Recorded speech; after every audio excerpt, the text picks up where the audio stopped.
মোহব্বত বাড়বে। আর একটা কি, ওয়াসাল্লু ওয়ান্নাসু নিয়াম, আর নামাজ পড়তে দাঁড়াও ওই সময় যখন মানুষেরা সব ঘুমাইয়া যায়। কোন সময়? রাতে। রাতের কোন অংশে? অর্ধেক, এরপরে অথবা তৃতীয় অংশে। এই সময় নামাজটা কেন? কারণ আল্লাহর কাছে, মানুষের কাছে, সব মুমিনের কাছে সব থেকে প্রিয়তম কে? সবাইকে বলতে হবে কে? সুতরাং মানুষ যখন প্রেম করে, ভালোবাসা করার জন্য নোটিশ দেয় না, বিজ্ঞাপন ছাপায় না, রেডিও টেলিভিশনে বিজ্ঞাপন দেয় না। প্রেম করে কিভাবে? গোপনে। গোপনে প্রেম করার জন্য আল্লাহর সাথে দিনের কোলাহল আল্লাহ বন্ধ করে দেন। আল্লাহ রাব্বুল আলামিন বলেন, ওয়াজআলনান নাহারা মাআশা, দিন বানিয়েছি রুজি রোজগার করার জন্য, রিজিক কামাই করার জন্য। ওয়াজআলনাল লাইলা লিবাসা ওয়াজআলনা নাওমাকুম সুবাতা, রাত বানালাম আমি তোমাদের জন্য শান্তির বাহন করে, আচ্ছাদন দিলাম, ঘুমকে বাহন করলাম।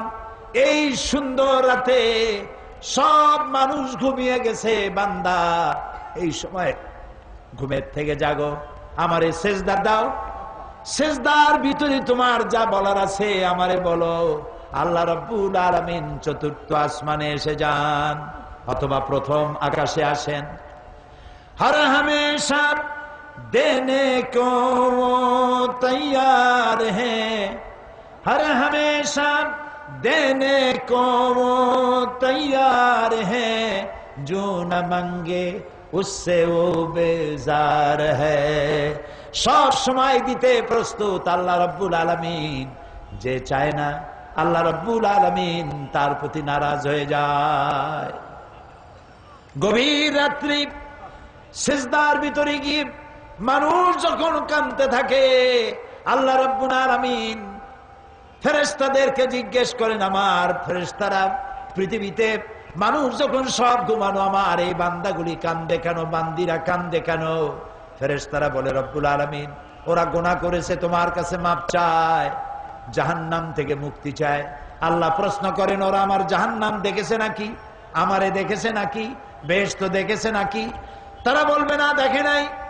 রব্বুল আলামিন বলেন, ও আমার ফেরেশতারা, আমার এই বান্দাগুলি আমারে দেখে নাই, ফেরেশতা দেখে নাই, জাহান্নাম দেখে নাই, হাসর নসর কিছুই দেখে নাই, শুধু আমার কোরআনের কথা, আমার নবীর কথা বিশ্বাস করে যেভাবে তারা কাঁদতেছে, তোমরা সাক্ষী থেকে যাও, আমার এই ক্রন্দনরত বান্দাগুলিরে আমি মাফ করে দিলাম। সুতরাং নবীজির কথা মতো যারা সালামের প্রচলন করবেন, মেহমানদের খাওয়াবেন, রাতের বেলায় জেগে নামাজ আদায় করবেন, আল্লাহ রাব্বুল আলামিন তাদেরকে, নবীজি বলেন, তাদখুলুল জান্নাতা বিসসালাম, আল্লাহ তাআলা শান্তির সাথে তাদেরকে জান্নাতে প্রবেশ করাবেন। এই পৃথিবী হচ্ছে মানবতার কল্যাণের জন্য, মানব সভ্যতা বিকাশের জন্য, এই পৃথিবীকে সুন্দর করে সাজিয়ে গুছিয়ে রাখার জন্য আল্লাহ মুসলমানদেরকে দায়িত্ব দিয়েছেন। এটার নামই হচ্ছে ইসলাম। ইসলাম মানবতার কল্যাণ নিয়ে এসেছে, ভালোবাসা নিয়ে এসেছে, মোহব্বত নিয়ে এসেছে। ক্ষমতায় যাইয়া মন্ত্রী হবেন, এমপি হবেন, খাওয়ার চোটে এক একজনের পেট 3টা তরমুজের সাইজ হয়ে যাবে, এই জন্য ক্ষমতায় যাওয়া নয়। কিছু লোক আছে, হায় হায়, ক্ষমতা পাইয়া এমন খাওয়া খাইছে, পেটটারে এত মোটা করছে, কোন রুমের মধ্যে ঢুকতে হলে হাত দিয়ে দরজা খোলার দরকার হয় না, পেটের ধাক্কায় দরজার কাম সারা। আছে না এমন? আছে। হযরত ওমর রাদিয়াল্লাহু তাআলা আনহু রাসূলের শিক্ষায় শিক্ষিত, কোরআনের শিক্ষায় শিক্ষিত আমিরুল মুমিনিন, রাতের বেলায় ঘুরছেন, প্রজা পুঞ্জরা খাইয়ে আছে না না খেয়ে আছে, ইসলাম কারে কয়? তিনি দেখতে পেলেন একটা বাড়ির ভিতরে একটা পুরুষ বারবার ঢোকে আর বের হয়, ঢোকে আর বের হয়, গভীর রাত। গিয়ে প্রশ্ন করলেন, ভাই মিয়া, তুমি এই বাড়ির মধ্যে বারবার ঢোকে আর বাইর হও কেন, তুমি কেডা? কয় যে পথিক, আমি তো এই বাড়ির মালিক। তাই বারবার ভেতরে ঢোকার বাইরে হোক কেন? বলছে পথিক সে চেনে নাই আমিরুল মুমিনিনকে। বলছে আমার মতো বিপদে জীবনে কেউ পড়ে নাই। বলে কিরকম? আমার ঘরে আমার বউ আসন্ন প্রসবা, এখনই বাচ্চা হবে। আমার ঘরে কোনো পুরুষও নাই, আমি ছাড়া কোন মেয়ে লোকও নাই। আর আমি এই বিষয় সম্পূর্ণ অনভিজ্ঞ, কিছুই জানি না। আমার স্ত্রীর কষ্ট, আমার জীবন বেরিয়ে যাচ্ছে, আমি কোনো সাহায্য করতে পারছি না। হযরত ওমর রাদিয়াল্লাহু তাআলা আনহু বলছেন অপেক্ষা করো, দেখি আমি তোমার কোনো সাহায্য করতে পারি কিনা। গোটা পৃথিবীর অর্ধেকটা পৃথিবীর প্রেসিডেন্ট খলিফাতুল মুসলিমিন আমিরুল মুমিনিন দৌড় দিলেন। কিছুক্ষণ পরে একটি মেয়ে লোক নিয়ে আসলেন। বাড়িওয়ালাকে বললেন এখানে দাঁড়াও। মেয়ে লোকটিকে ভিতরে ঢুকাই দিলেন। কিছুক্ষণ পরে সেই মেয়ে লোক এসে আমিরুল মুমিনিনকে ডেকে বললেন, আমিরুল মুমিনিন, এই বাড়ির মালিককে বলেন আল্লাহ তাকে একটি পুত্র সন্তান দান করেছেন। পুত্রটিও সুস্থ, তার মাও সুস্থ। বাড়িওয়ালা তো আমিরুল মুমিনিন নাম শুনিয়া পায়ের তলা থেকে মাটি খসে গেছে। হযরত ওমর আমার জন্য কষ্ট করছে, দৌড়াইছে, কি আশ্চর্য, আমার তো বেয়াদবি হয়ে গেছে। তিনি করজোড়ে ক্ষমা চাইলেন, আমিরুল মুমিনিন আল্লাহর রাস্তায় আমারে মাফ করে দেন, আপনি আমারে কষ্ট দিছি, আমি আপনাকে কষ্ট দিয়েছি, আমাকে ক্ষমা করুন। আর এই যে মেয়ে লোকটারে নার্স নিয়ে আসছেন, সেবিকা, কিছু টাকা আপনি তাকে দিয়ে দেবেন, এই টাকাগুলো আপনি নেন। হযরত ওমর বলেন, ও আল্লাহর বান্দা, আমার কাছে ক্ষমা চাইও না।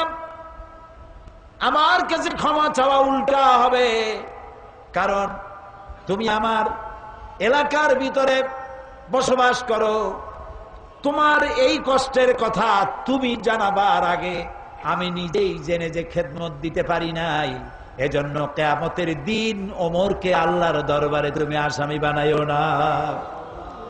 আর যে মেয়ে লোকটিকে টাকা দিতে চাও, ওই মেয়ে লোকটি কোনো পেশাদার নার্স নয়, সেবিকা নয়। যেই মেয়ে লোকটি দিয়ে আমি তোমার স্ত্রীর খেদমত করালাম, ওই মেয়ে লোকটি আমার স্ত্রী। সুবহানাল্লাহ। এর নাম ইসলাম, এর নাম ইসলাম। শুধু নামাজ রোজা হজ যাকাতের জন্য নয়, নামাজ রোজা কম্পালসারি ডিউটি। দাড়ি রাখা মুসলমানের আলামত, মেসক করা, সুরমা লাগানো, লম্বা জামা গায়ে দেওয়া, এগুলি ইউনিফর্ম। কিন্তু মূল স্পিরিট, আসল জিনিসটা হারায় ফেলেছি, খোলস হারায় ফেলেছি। মূল জিনিস হারাইয়া খোলস ধরে আছি। হ্যাঁ, পাগড়ি আমার দরকার, এটা আমার শেয়ার। আমার পাগড়ি প্রয়োজন, আমার টুপি প্রয়োজন, আমার দাড়ি প্রয়োজন, আমার লম্বা জামা প্রয়োজন, আমার তসবিহ প্রয়োজন। কিন্তু সব থেকে বড় প্রয়োজন ছিল মানব প্রেম।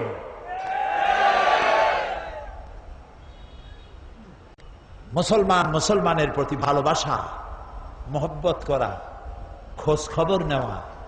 সে যদি আমার প্রতিবেশীও হয়, সে যদি আমার হিন্দু হয়, সে যদি খ্রিস্টানও হয়, তার খোঁজ নেওয়া, খবর নেওয়া।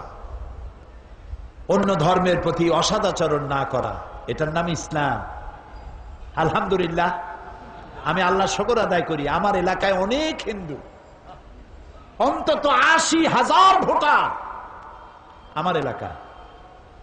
নির্বাচনে আল্লাহ যখন জিতায় দিলেন, বিজয় মিছিল করি নাই। আল্লাহরে বলছিলাম, আল্লাহ তুমি যদি দয়া করে তোমার গোলামকে জিতায় দাও, বিজয় মিছিল করব না, তোমারে লম্বা করে সেজদা দেব, শুকর আদায় করব।